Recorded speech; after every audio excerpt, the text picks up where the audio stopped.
In this video, we will show you how to view the system's history. From the Overview screen, select the menu icon, then select History. An unfiltered list of system events will be displayed.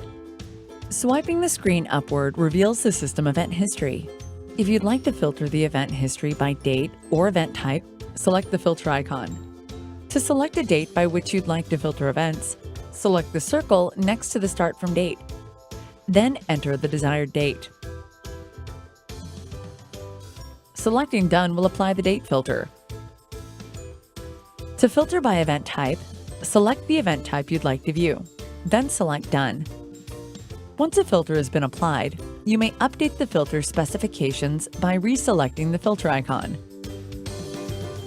Remember, we offer nationwide UL monitoring services starting at $10 per month with no contracts, no activation fees, and your rates will never go up.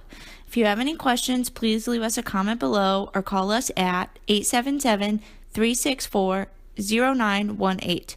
You can also visit us online at advancedsecurityllc.com or check out our YouTube channel for more videos. Thanks for watching.